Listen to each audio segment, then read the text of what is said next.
Good morning to you. We'll have a talk about pursuit of happiness. Everybody's after happiness.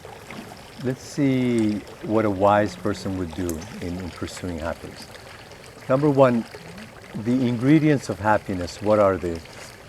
Health, adequate wealth so you're comfortable, security, love, connection with some sort of a higher force, because intuitively all of you know that you have a soul. I don't care who we're talking about. This is why we don't get tired of this topic of God, because intuitively you know that you have a higher self. There is a non-solid self inside you. And therefore, in pursuit of happiness, you're trying to connect with a force that is higher than your ego, your automobile, your dollar bills, and so forth.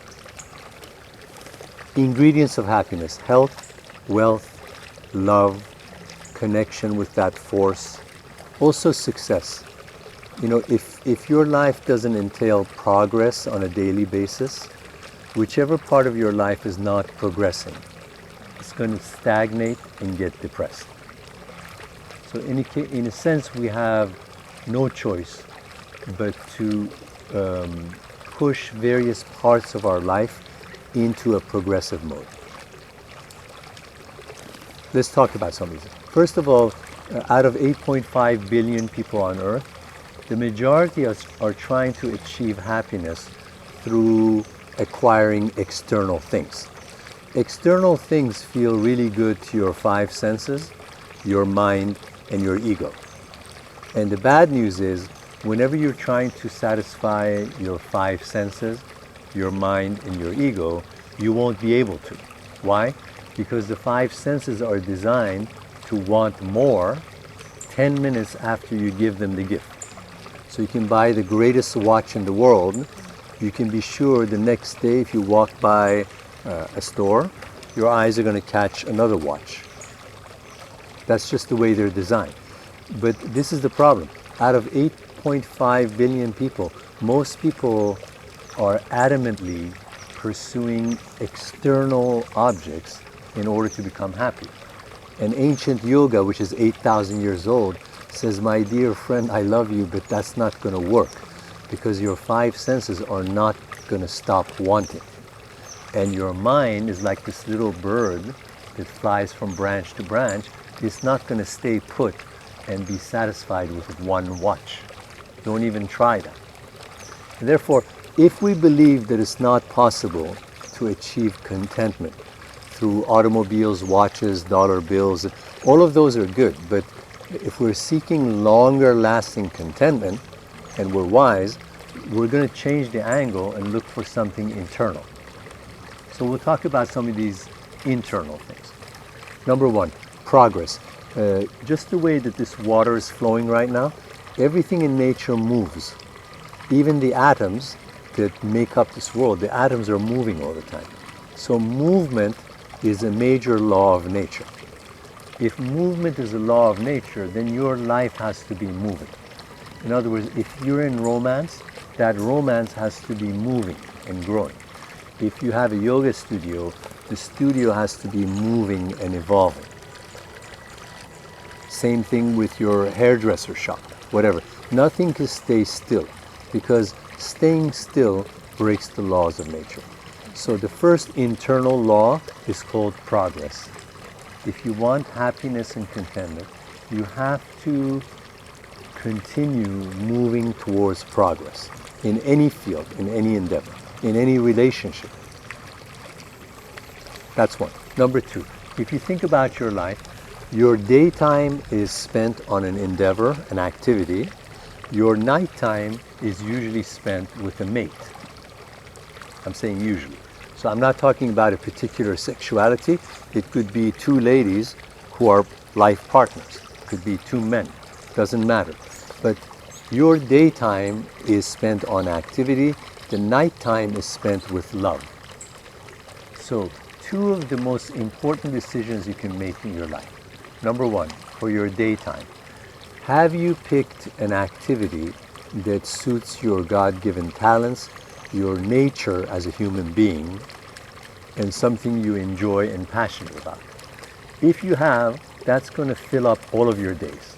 So let's say you love engineering and now you're a civil engineer for the city of Santa Barbara. Good. That takes care of your daytimes. You have job satisfaction. What about nighttime? You know, the other very important decision you can make is who you're spending your nights with. If it's absolute loneliness, that's not going to work because we're made of soft flesh. Because our heart is made of soft flesh, we're going to need love. I know this statement is painful sometimes when we don't have a partner. And yesterday I was saying that it doesn't just have to be a romantic partner. It could be a very strong community. It could be a pet. It could be a number of pets. Doesn't matter. Because you're made of soft flesh, you need love to survive. So don't even try it without love. It's not going to work. Progress, daytime spent with something that you're passionate about, nighttime spent with somebody who's in harmony with you. Next, you have no choice but to love yourself very, very deeply. I'm being very honest. Every place you go, the first person you find is yourself, right? So if we're at odds with ourselves, we're living in hell because we can't get away from ourselves. You know, if you give your ego this message, I'm being a good friend to you, just turn to your ego and say, this is not going to work. You know, this conflict between me and me is not going to work. Because I can go to Hawaii, I can come to Santa Barbara, I can go to Washington, D.C. The first person I find in the room is myself. If you give that ultimatum to your ego, it'll stop kicking and bucking. And something about the ego, if it knows that something will absolutely not work, it'll stop. Like your doctor says, 5 more cigarettes and you'll be dead. So then you say to your ego, you know, this thing's not going to work because I'm going to die if I light up the next one. If the ego knows that you're giving it the final ultimatum, it'll stop. Ego will usually finagle and run around you when it feels that it has some more space to maneuver. If you take a smoker, they'll say, oh, there's just 5 left in the pack. When I finish these 5, then I won't buy another one. And of course, it'll buy another one. So if the ego knows that it can maneuver around poverty, overweight, smoking, anger, it'll continue doing it. But if somebody turns to the ego and says, listen, my friend, this is not going to work. In other words, everywhere I go, the first person I find in the room is me. So we must come to peace. We have no other choice. And guess what? Everything you've ever done in your life, everything you've ever accomplished in your life were the things that you must do. You hardly ever accomplished anything that you should have done. Like the New Year's resolutions, very few come true. But if you know you must do something, you'll always do it. You might go through some challenges. As our friend Melanie was saying, she was going through a lot of challenges in her life, but some of them she had to do, so she did them. Same with all of you. Everything you had to do, you got it done. So let's review. Progress is a key to contentment. Number 2, daytime spent with something that you're passionate about, something that's in line with you. Night times with someone who has harmony with you. Next, everywhere you go, the first person you find is you. You have no choice but to exercise deep, deep love for yourself. Give yourself gifts. If you need a massage, get it. Do not criticize yourself when you make a mistake. That's just human. If you didn't have good parents that took really good care of you, invent 2 of them. Find 2 lovely faces and make them your parents, and then have them talk to you all the time. This sounds like craziness, but it's not. If you grew up in an orphanage, invent 2 parents and have them walk along your side all the time. Okay? Next, for contentment, understand that we cannot get it from the outside. So please stop trying to satisfy the desires of your mind and your five senses. I want you to have nice dresses. I would celebrate your new car with you. Just know that those are just dressings on the cake. Inside the cake, in terms of lasting happiness, is going to be love and finding a life direction that satisfies you. Another thing I want to tell you is falling into harmony with society.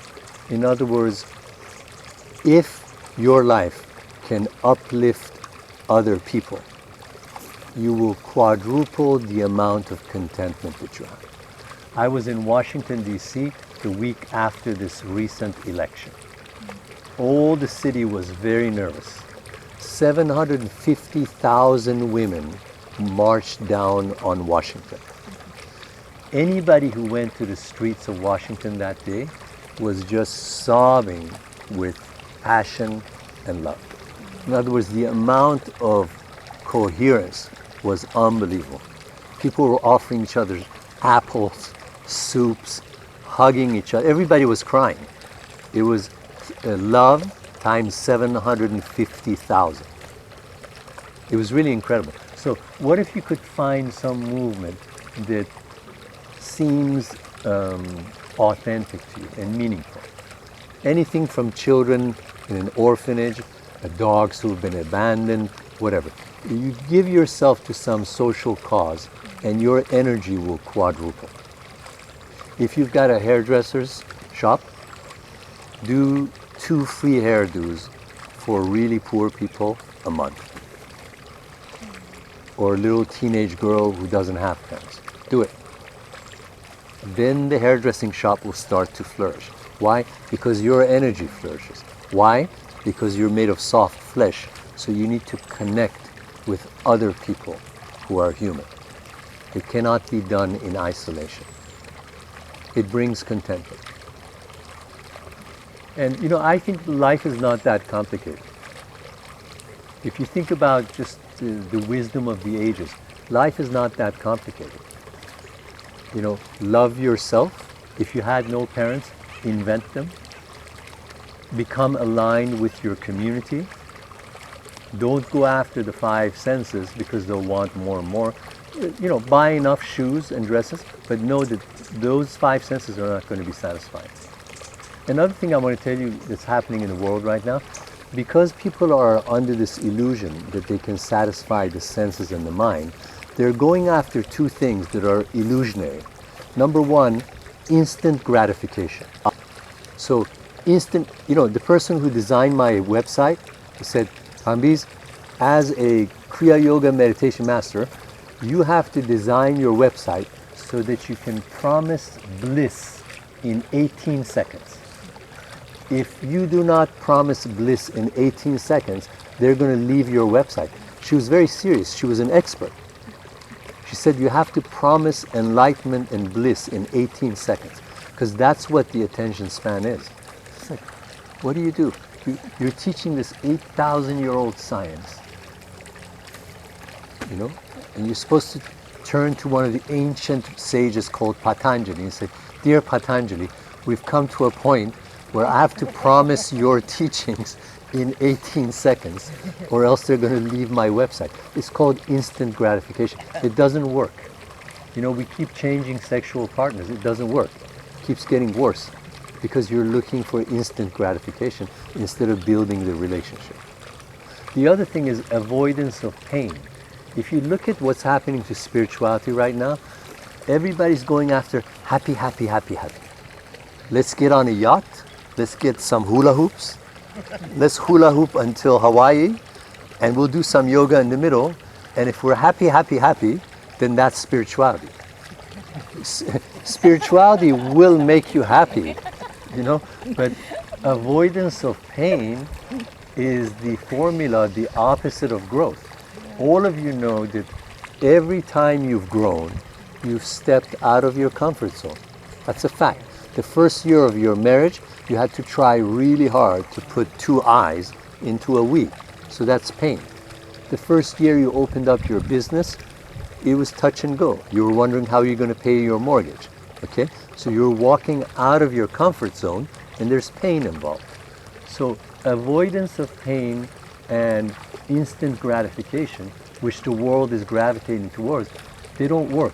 In other words, we're not strong enough to break the laws of nature. We're thinking that the iPhone can break the laws of nature. We're too fragile. Human beings, compared to a hurricane, are too weak. So we cannot break the ancient laws of nature. Progress, love thyself, get together with your community so you get rid of that notion of loneliness. Daytime satisfies you, nighttime you're with somebody who's a soulmate, harmonious. These are the principles. Health, wealth, progress, making a connection with a force that's higher than yourself. In other words, nothing new under the sun. Therefore, life is quite simple, really. It's been the same laws for 8,000 years, same laws. It's we who complicate it.